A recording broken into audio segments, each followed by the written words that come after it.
In this afterlife, all stories begin with once upon a time.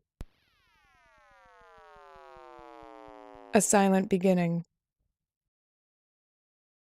Once upon a time, there was silence.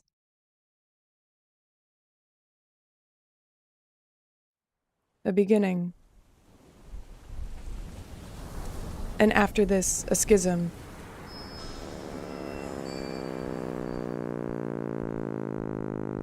A question of incarnation. Might there be a pre-existing plan?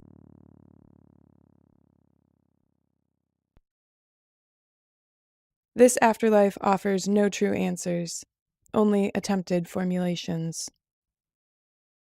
Some of its members have been so distraught by such an immonde feeling of ignorance, they attempted to clean things up. They drew a straight line and called it time. Sometimes it took the form of a clock, or calendar, or God. It also went by other names, like cause and effect, and also by the name of body. Each one, with the exception of God, had something called ending, be it the clock, the calendar, or the body.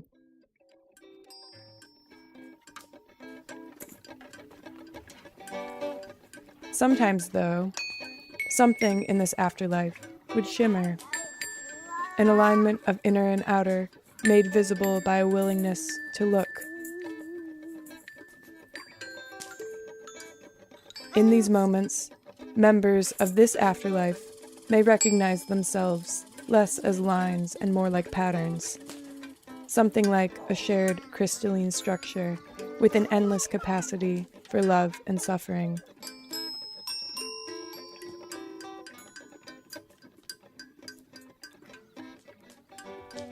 To find some kind of rhythm here, this is the basis of soul-making, which is what makes this existence so beautiful.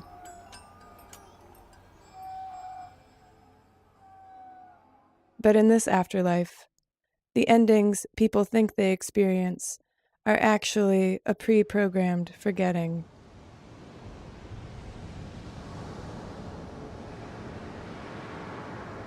Nothing changes, but everything appears to begin again. Once upon a time, once upon a time, once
actually incredible. You wonder what's different. Take a slow, deep, big breath, because in the end, you make your own tough questions.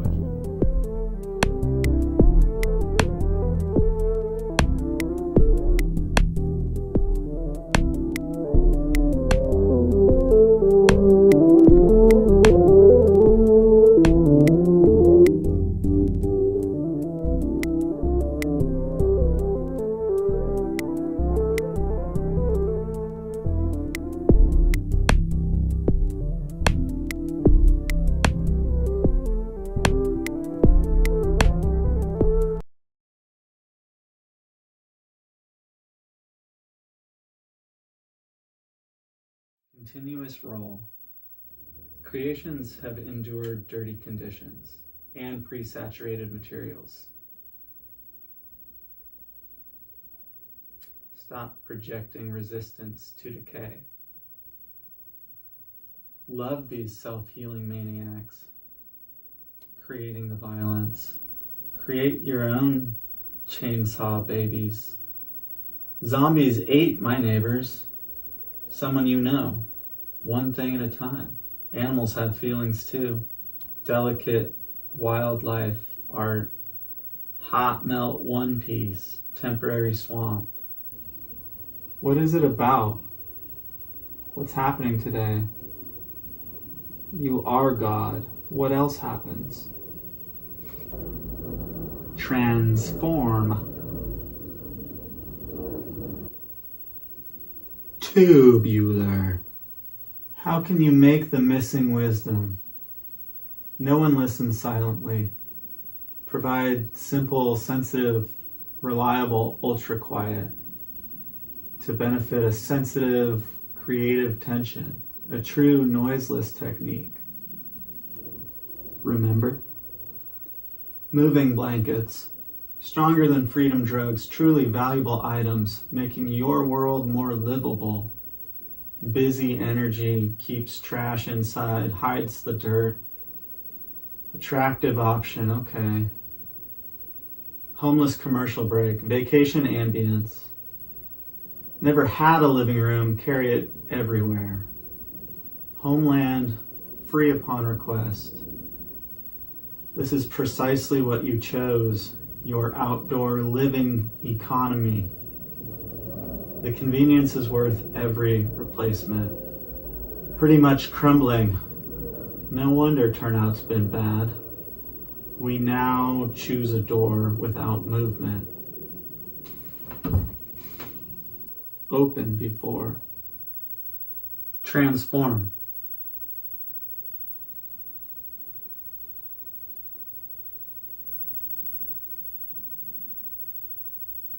Transform.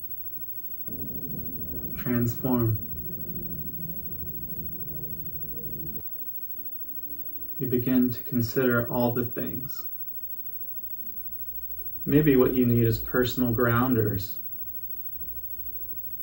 not an exit.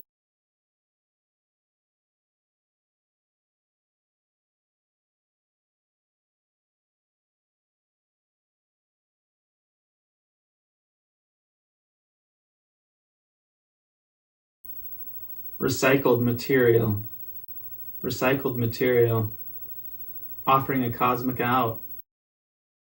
A cosmic out. A cosmic out.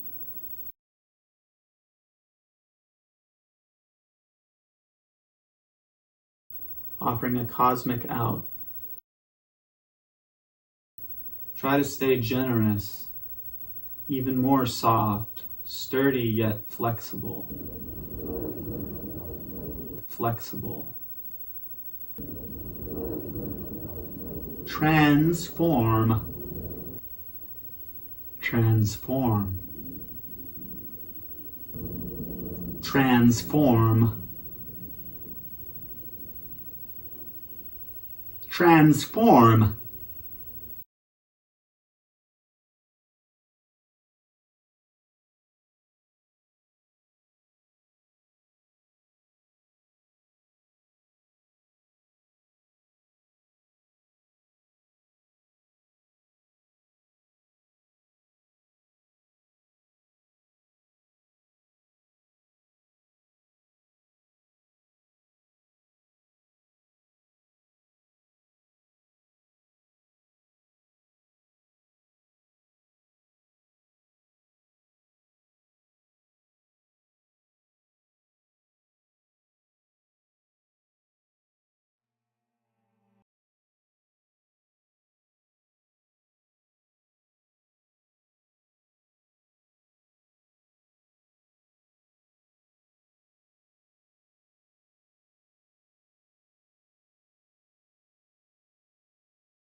I make this quick because it's like 3 a.m. or something. Hello, my name is Isaac, and this is great. It's my first open mic in Tokyo. Yeah. The Big Apple. Oh, wait, sorry, that's New York. Well, I guess Tokyo is the New York of Japan, so I could call it the Big Sushi.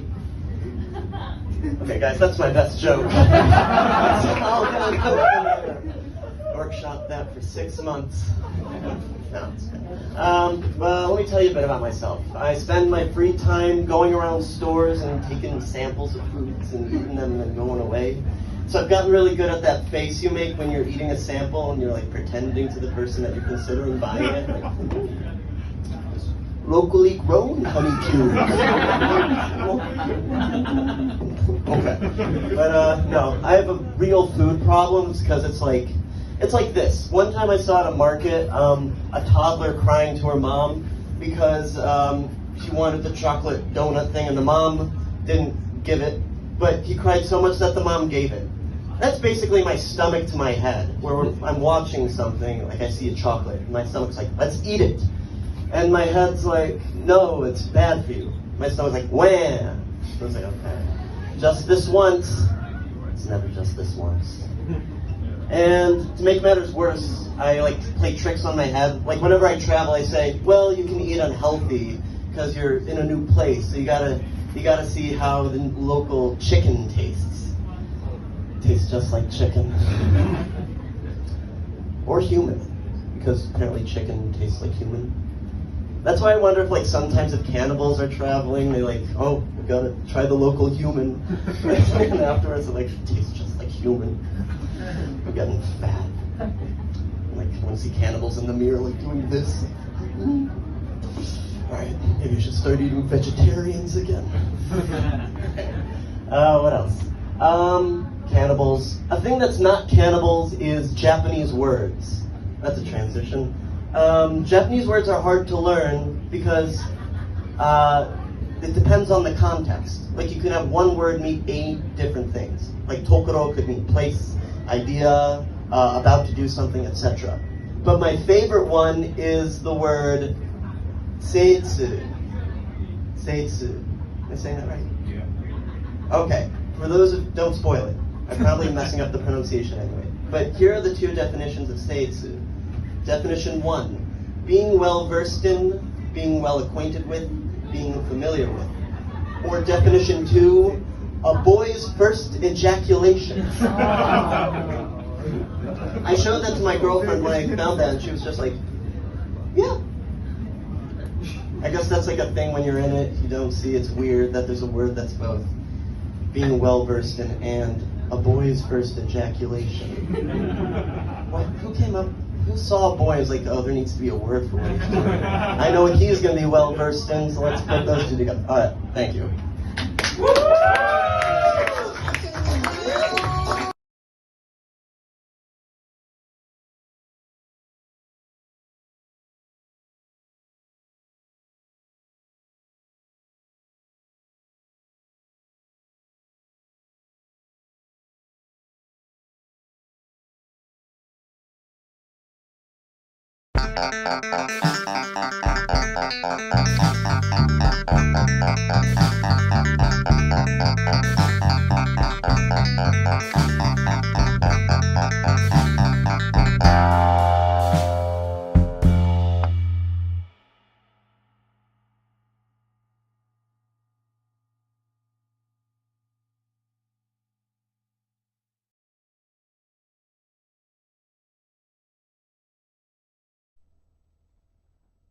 Why am I here? Chalk it up to coal and fish, architecture and asphalt, rivets and information. I live a stone's throw from the factory where they forgot to put the bolts back on the door plug. The same stone could hit the offices where my grandmother patched phone calls, the grocery store her aunt and uncle owned, the company town of Newcastle where my father's forebears hunted for black diamond. Economic tides deposited me here like so much anxious flotsam, washed up on a lovely beach stained by the detritus of colonialism and resource extraction. I make my home in an unincorporated archipelago of South King County, whose islands are called Skyway, Bryn Mawr, West Hill, Lake Ridge, Earlington, Rainier View, Campbell Hill. There are other names too, I'm sure, but those are the ones I know. I leave my quiet island almost daily to drink from the waters of Babylon, also known as Seattle. On those days, I-5 is the organizing principle of my life. If I didn't hate it so much, I would almost love it. Its brutalist y-axis carves Seattle neatly into left and right halves. Tie them together with the ship canal's jaunty belt, and we have a neat little quadrant system I can use to define my movements in time and space. When I venture out in late morning or afternoon or early evening, I float up it like a bubble in a pipette before gliding down my chosen off-ramp. If I'm going to get gas, I'll bear left at South Michigan Street, crossing the muddy Duwamish before landing at Shrie's truck stop in South Park. I fill up my tank to the distended strains of opera that ooze from the PA system above the pumps. If I'm going for the big goodwill, I'll descend to Dearborn and hang a right under the Jose Rizal Bridge. For Belltown, I'll split off at Seneca, Queen Anne, Mercer. The world is my oyster. Am I living in a dream or a nightmare? How can I honor these ancient urges trundled into the present on the rails of modernity? Passing under the overpass at 50th after the Ship Canal Bridge, I sense my childhood home off to the left. The organizing principle of my block was its slope. Starting from the bottom at 5th Avenue, the roar of I-5 was dulled and obscured by an unfathomably tall concrete barrier set behind a row of evergreen trees. Turning westward, 57th Street rose up before me like a North Shore behemoth, curling upward from the laurel and rhodies that formed an alluring shoal near the bottom to the maple and holly that seemed to toe the edge of the great wave up at the intersection with Latona, the edge of my mental map until I learned to ride a bike. The pebbled slickness of the pavement anchored the low to the high, the noise of the freeway to the pastoral quiet of the streets unfolding toward Green Lake. In the future, I'll get uptown in a different way. Some fine fall day when the camas bulbs have finally ruptured the concrete, when the mannered gardens of Freeway Park have rotted to a delectable dystopia, I hope I live to see the day. I'll plant my walking stick in the buoyant earth and stitch my steps toward places made new again by the soft entropy of moss and rain and years. May the hurtling of today ripen into the ambling of tomorrow. May ferries ply the length of Lake Washington once again, from the sandy shores of Renton Town to the new-growth forests of quaint Kenmore. May I bump into my smiling ancestors on the overgrown back roads of Newcastle again, unbeholden to the company store, foraging for blackberries and salvaging lumber from abandoned homes.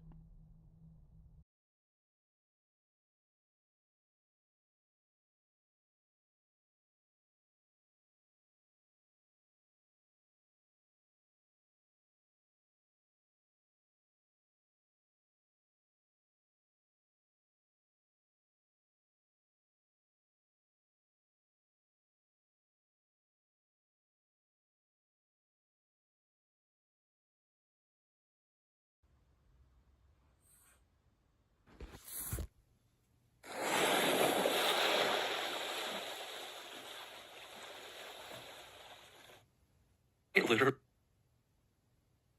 extension of my brain. I can take notes, create folder,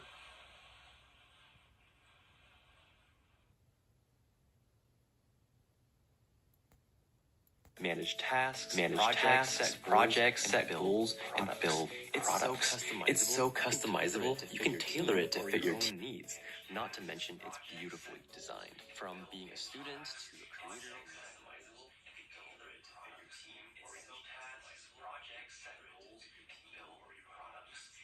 Manage tasks, projects, set goals, and build products. It's so customizable.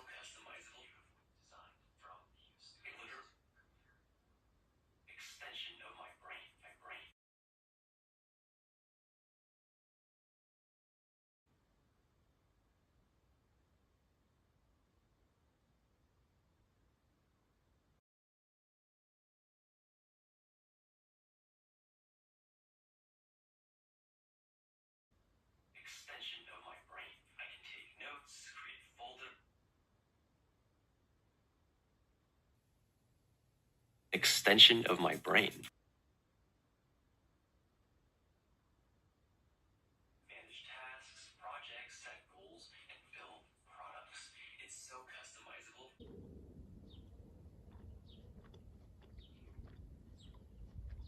brain.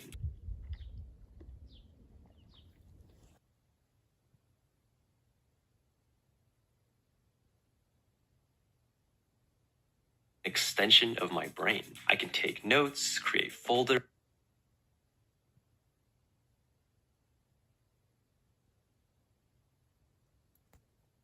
manage tasks, projects, set goals, and build products. It's so customizable.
dun,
I was thinking about how the active ingredient in being stoned is the epiphany, not the being stoned.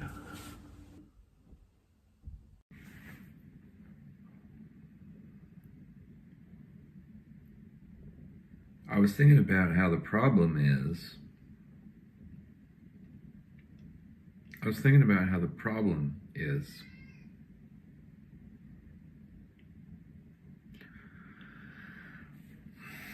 I was thinking about how the problem is. I was thinking about how I've gotten so comfortable with this voice that's like ironic and angry and wry, maybe, and psychedelic and childlike and honest and phony,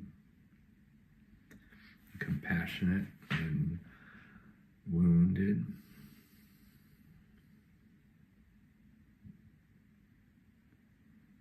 And uncertain and certain, all at the same time. Is this art? How Wordo's 2 years old now? Like a soybean? Your brain, when you're in with like just slightly out, I have no idea where my water comes from. Not the being little. Every day for 30 days, we should just. I was thinking about how the inclination and a human face. I was thinking about how weird it is that normal and how it's not. I was thinking about camping is probably the way Caleb always says is like probably like, and we will totally straightforward terms. Normal things are normal. I was thinking about how the other side of, but maybe like furious sincerity, a musical way of being, really love the possibility of indicating ways that is to play it cool, the epiphany on to each person's hanging over everything and being stoned. Bank balance with an emoji, ignorant cronies.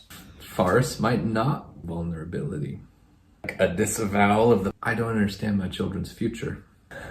Being seen on a more authentic Brandon. I was thinking about how in tendency to just sort of invincible to do some more concrete shadow work, stage at all, to a text thread. I was thinking about how my soul is clear that's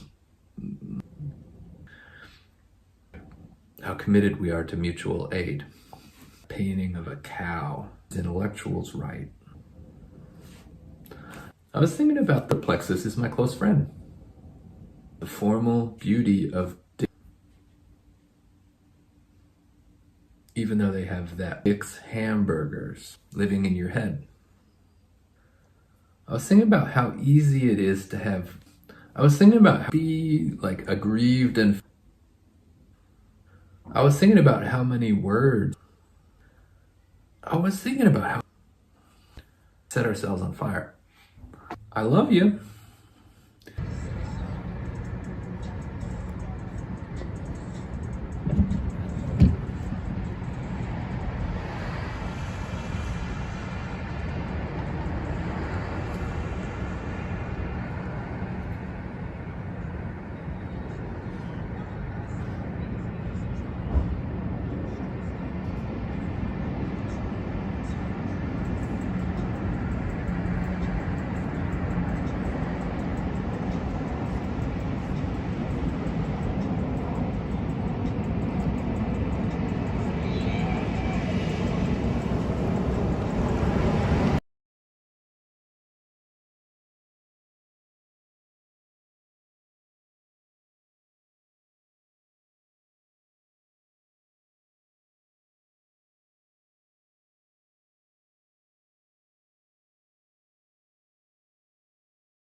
So we know that genes are passed on across generations, and that through the dynamics of evolution, competition, cooperation, differentiation, etc., some genes adapt and survive while others go extinct. That's genetic evolution. And the same thing happens also with ideas, and this is called cultural evolution, right? Ideas, norms, behaviors are passed on through learning. From our parents and community, we learn and pass ideas on to our kids or our peers or whoever. And cultural evolution is also subject to the dynamics of competition and cooperation, right? Some ideas survive, maybe they adapt and get stronger, while others get weak and maybe go extinct. So maybe say we want good idea species to survive and for them to outcompete the shitty ones. So I think like anytime we're faced with a scenario where we can insist for each other that we, behave equitably and justly or virtuously or whatever, or also when we make beautiful and meaningful art or public discourse together or for each other, those are cultural species, and we're helping them survive when we abide by them and ratify them, right? And so we can think of these scenarios as opportunities for pre-incarnation, maybe, because we are pre-incarnating some future state. We're extending ourselves through time. Like our behaviors and our ideas are being extended through time by cultural evolution, right? To be reincarnated in some sense, hopefully in some future pro-social state. Because we helped those norms and those standards of beauty and goodness survive and be stronger than the shitty ones. Almost done. So this reading of this idea of pre-incarnation, right, is inspired by the late anthropologist David Graeber's concept of prefigurative politics, which is a political strategy that involves activists building alternative futures in the present by embodying and enacting social practices and socialities that they foster for broader society. A great example of prefigurative politics would be the Occupy Wall Street movement, where the point of Occupy wasn't to get together and come up with policy changes to be submitted to elected officials so that then the world could be changed for the better by them. Like a lot of people thought that should be the point of Occupy Wall Street, but no, it wasn't. The idea was to just create and embody the better world right there in those public occupied spaces. The occupation was the point. The people there living how they wanted to live with like free food and free books or whatever. That was an attempt at pre-incarnation, right? And so we should support those species of ideas, extending them through time, right? Species also like Wordo, I think.